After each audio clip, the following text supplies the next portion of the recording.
Hi guys. Welcome. All right, it's 7:30. I am so excited. It is live night.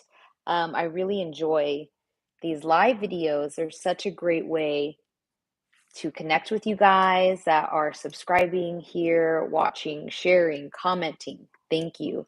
Thank you so much for being here. I'm Marina Blackford. If you're new here, make sure you subscribe. I want to see you guys. I post weekly videos about my life.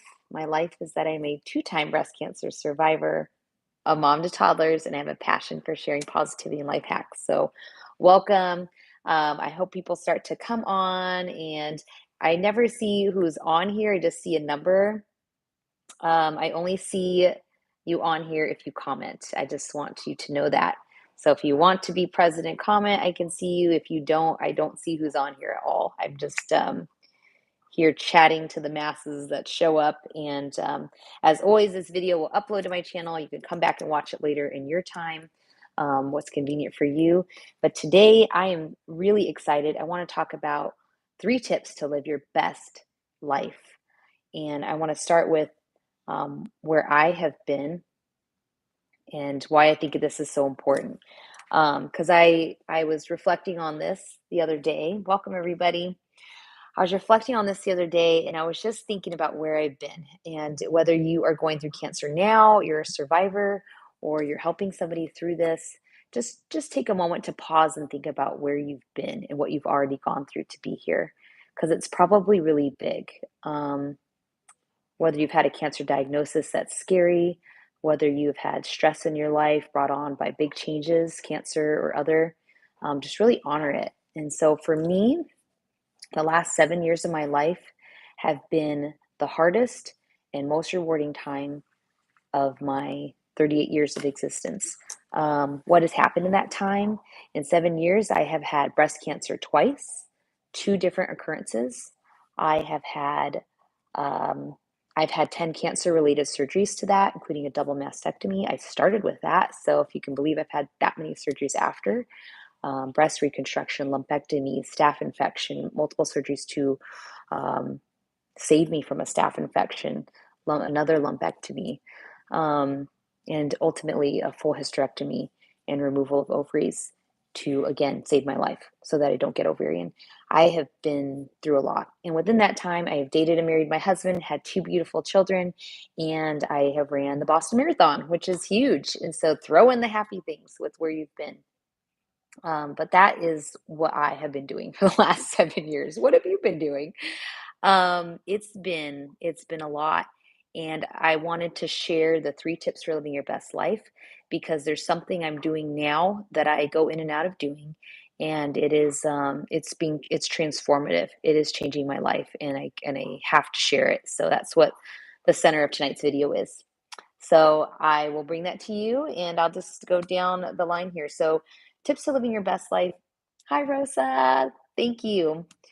Um, my tips for living your best life. Again, it might sound like an oxymoron if you're going through cancer treatment right now because you're like, I'm not living my best life. Like, I'm living a really crappy experience right now. And that's okay. Like, go ahead and say that.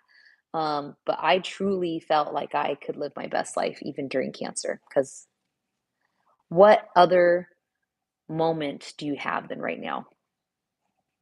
You don't have anything other than this moment right now. And that goes back to, people like Eckhart Tolle is an expert on the power of now, I don't know if expert's the word, but speaks about that. All you literally have is now. It's the only thing guaranteed in this world. And so if you're not going to live your best life now, then when are you going to live it? So during cancer, I think you can do it. And after cancer, you can do it. And more surprisingly, after cancer, you need to hear this because now you're not getting the sympathy of your bald head or your experience of chemo. You have to float through life as a survivor and pick yourself up. And living your best life after cancer is something that you'll have to work on, just like you have to work on exercise and eating well.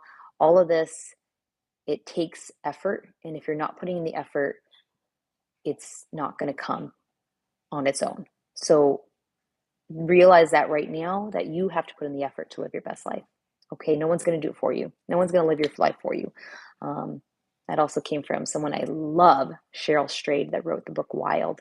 She writes about her mother that died of cancer and changed her life, set her on a whole hike across the country. But no one's going to live your life for you. So know that right now. All right. So let's get moving a little bit, but make sure you guys throw questions out there you might have on anything. I don't mind. If I see it, I'll answer it. If I miss it, comment, send me a message on my Instagram at Marina Blackford, my name, and I'm happy to respond to people there. So I just love this engagement. This is so fulfilling for me. So again, thank you for being here. All right, let's just dive into the three things. Why not? So my first tip to live your best life today, right now, the only moment you're given, is to start with your mind. Just ask yourself this: what can I do for my mind today?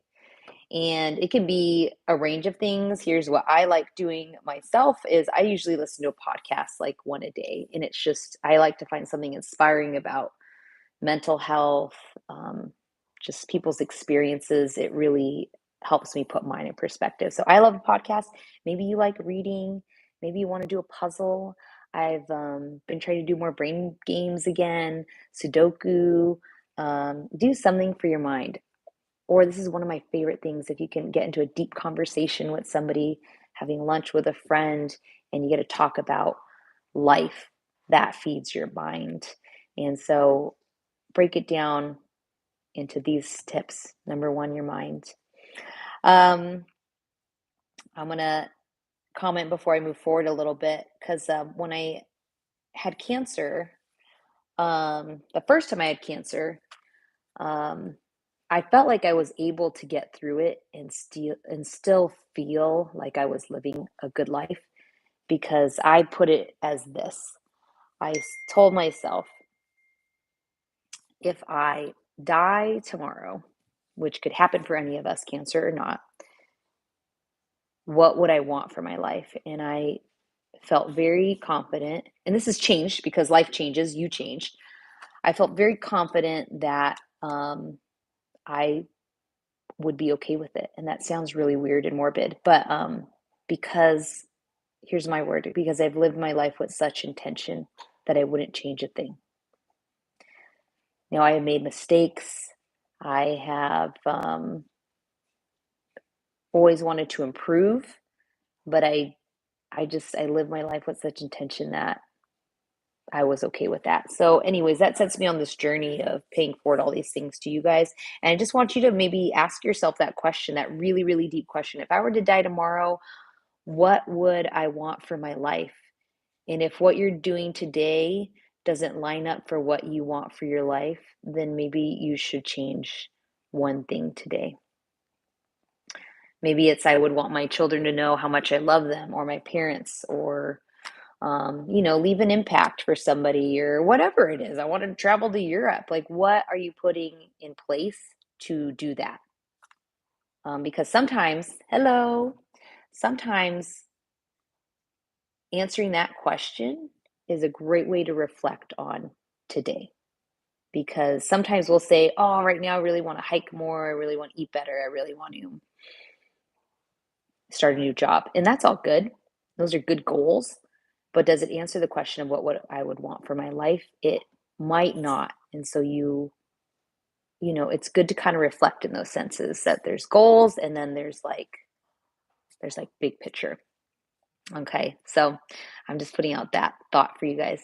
So let's talk about the second thing that I think is important to living your best life is feeding your body. So number one is mind, number two is body. And just answer that question: what am I doing for my body today? I tell cancer patients this all the time. I'm going to say cancer patients because a lot of you guys are in treatment that ask me questions. My biggest tips for people going through chemo or cancer treatment is to drink water and to walk daily. And if you do those two things, I promise you it'll help. I mean, it's so simple and it's so true. And so make sure you're hydrating your body with good things: water, green tea, watermelon juice. I don't know, something refreshing, but don't just fill it up with sugar and soda. Let's be honest, guys. Let's just be very real with how we want to feel. Daily walks, I think even when you're having chemo and you're tired, I think having a walk outside is doable, and it is so good for not just your body, but your mind, to walk outside. Walking outside gets you connected to your surroundings, to the earth. How is the weather? Is the wind blowing? Are the birds chirping? How do I feel during this walk? Can I speed up? Can I slow down? And something as simple as a daily walk is life changing. I walk my dogs almost every morning, and it's one, I don't view it as a chore, although it kind of is. I view it as literally something that sets my tone for the day, and I enjoy it. I enjoy the simplicity in that. So daily walks. Other things you can do for your body: eating well. Really reflect on what you're eating throughout the day. Can you throw in something that's going to make you feel really good? Again, I highly advise foods like fruits and vegetables when you're in treatment. I know it's so life changing, just a good walk. And I find that in chemo, your taste changes a lot. And everybody asks me, what can I do when my taste changes during chemo? I think smoothies are great, and I think soups are great. And beyond that, I love Asian food and Mediterranean food because they just usually have a lot of vegetables and low dairy, so you're getting protein. And yeah, those are good options. So smoothies with lots of fruits, veggies, yogurt if you want for some probiotic. Soups, ideally something like a chicken noodle soup. I mean, you're getting the broth of chicken, which is actually very healing. So something like that. And again, Asian food with vegetable stir fry, Mediterranean with, hummus and olive oil. So those are great options for good food. Other goals for your body could be like yoga, running, whatever you set for yourself, but go into your day saying, what am I doing for my body today? Okay. And here's the third thing, and I think this is the secret to living your best life, especially during cancer treatment and after. And it's to feed your soul. And it's a deep one because you're going to have to think about this. How do I feed my soul? What does that mean? And it's one that I'm always working on.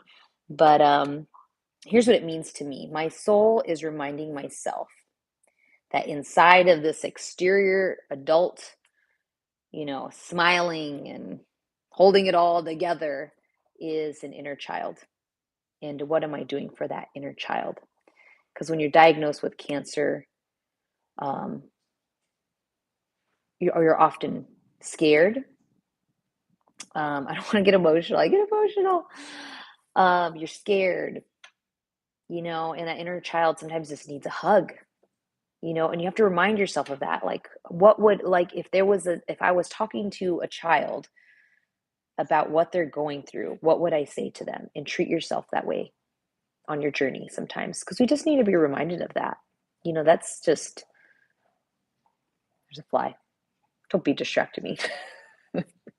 We just need to be reminded of that, to treat ourselves gently in all of these things. When you do these three areas I'm talking about, the mind, body, and soul, when you nurture yourself, you are a better person for others. And there's a whole goal of what I'm going to sum up I'm talking about here. When you nurture taking care of yourself, thank you for being here. And I'm so glad you like my advice. You are your best self for others. And I honestly believe that the purpose of life is to give to others.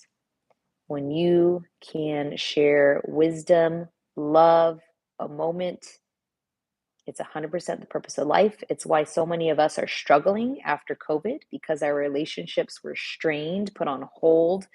And that is really hard to bounce back from, especially if you're going through cancer treatment. My God. So get back in touch with your soul, your inner child, so you can pay forward anything that you have to give to others, because you all have something to give. Just by being a cancer survivor, you have something to give. I guarantee you, somebody needs to hear your story. Somebody needs to see that you're a survivor, that you're a fighter, that you get up every day, that you get to your appointment, and that you are living your life.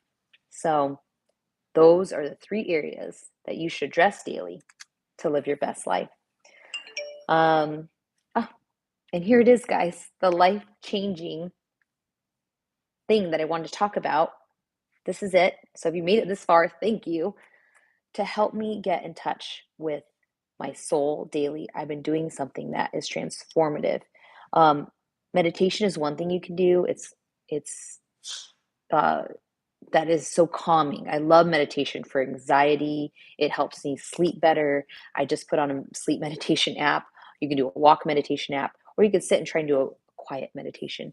But meditation's great, but that's not where I'm going. Here is another thing that you can do, and it's journaling. Writing in a journal daily is saving my life. And I say that because I don't always honor how much trauma I have been through. Here I just told you guys about my two cancers, my staph infection. I did 8 weeks of IV antibiotic. I wore a fanny pack infusing medication in my body when I had a baby. And then I had cancer again and had a 2-year-old and a newborn. Like, guys, I can't even believe what I've been through. So what I've been doing lately is I'm putting pen to paper nightly, and I'm writing 3 things I am grateful for that day. And then I'm just reflecting on my day. And when you reflect on your day, I find myself spitting out all the trauma or even rewriting my story, because my challenges right now lately is being a mom to toddlers, which is beautiful and amazing. I'm so happy, Greta, that you're doing that. Being a mom to toddlers is just like, being a parent is just like a journey in itself, guys. How come nobody told me this? Like, being a parent is like, I have a full day with toddlers, and I have to learn how to help my children manage their emotions. And that comes with me managing my emotions. So at the end of the day, I could be exhausted physically, mentally. But when I put that pen to paper and I tell myself about the 3 things that I'm grateful for that day, I all of a sudden shift that anxiety to something positive, and I let go of anything I was feeling that day. So journaling. And I'm going to show you guys 2 books that I love, and I'm going to read to you a journal entry that I wrote and I found, and it's unbelievable. This book is written by a friend of mine, and I'd love to maybe have her on sometime because she's local to Phoenix, where I'm at, and she does book workshops at Changing Hand bookstores. Start your journal. I'm telling you, it's gonna help you release so much of what's going on right now where you're at. But this book is called The Story You Need to Tell: Writing to Heal from Trauma, Illness, or Loss. And the author is Sandra Marinella. You can find this on Amazon. She's a breast cancer survivor. She is a college professor about writing, and she compiled research from people that have gone through trauma and just writes on how writing will help you get through. She spoke to cancer survivors, veterans, people that have lost people due to sudden illness, death, whatever. But anyway, she will help you guide your emotions, and her book is awesome. Please check it out. And the second book I'm going to show you after I'll show you now. This book is absolutely fantastic for cancer fighters and survivors. It is by Stuart Scott. If you recognize him, he used to be an ESPN sports anchor. He was very famous, and he had cancer and ultimately died of his cancer. But before he did, he wrote this book with an author called Every Day I Fight. And I'm going to read the quote on the back of the book. And this book was actually given to me again by a friend that lost his wife to breast cancer. And I'm moved. All right, the quote on the back of the book says, "When you die, it does not mean that you lose to cancer. You beat cancer by how you live, why you live, in the manner in which you live." Okay, and his book is fantastic. And when I've decided to journal again recently, guys, I picked up my journals that I had, and I was flipping through some old entries, and I found this one to be it blew my mind. And this is where, if you pay attention to your life, it's constantly throwing signs at you, and it's constantly giving you things to help you. So I'm going to wrap up my live tonight with reading this little entry. And thank you so much for being here and listening to me, guys. I can't even. My heart explodes. Okay. This journal entry came from January 2015. That was the year I was diagnosed with cancer. I was diagnosed 2 months after writing this. I had also been dating my husband and took like a holiday break, we call it, because we were new to dating, and I didn't know, like, if we didn't do our first Christmas together, whatever. So January 2015, I wrote this in my journal. I said, it's a new year, and I'm happy to say I have just made, and this is a goal in my business at the time. Here we go. This is so crazy. I was dating Curtis. I've learned, and I'm still on my journey to meeting someone amazing. And I just didn't know if it was him yet, to be honest, guys. And it was. Um, I'm happy to have met who I have so far. I'm beginning to see how everyone you meet is part of the journey to get you exactly where you need to be. It's the most positive thing I have truly learned in a while. I listened to Oprah. You guys know how much I love Oprah. Elaborate on this recently. She put it as this: there are no failures, really. Failures are the universe shaking us up to put us on the right path to get us back where we're supposed to be. And I feel it. I believe it. I watched 2 inspiring videos today. Stuart Scott from ESPN passed from cancer and shared in a recent speech that he would not lose to cancer. He would beat cancer with how he lived. I didn't know I was 2 months before I was diagnosed, guys. This led me to listen to Coach Jimmy V's speech, also a famous sports person, coach. In this speech, he says, do 3 things every day. Number 1, laugh. Number 2, think, let thoughts set in.